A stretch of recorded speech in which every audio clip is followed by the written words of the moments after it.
Tai Chi, grupa koja djeluje već 2 godine u gerontološkom centru. To je grupa za koju raste interes iz dana u dan.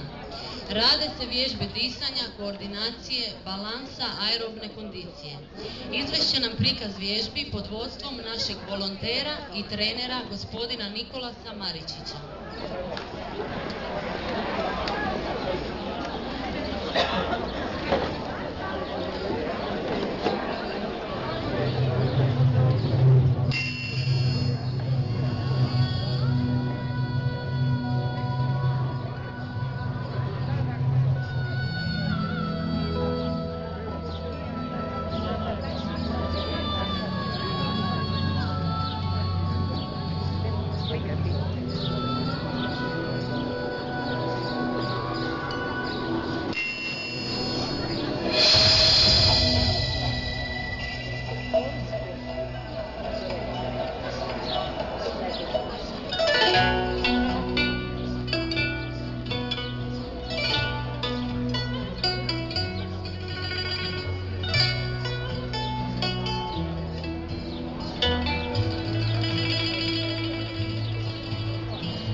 Grupa Ravnice, vježba program zaštitnih vježbi za kralježnicu.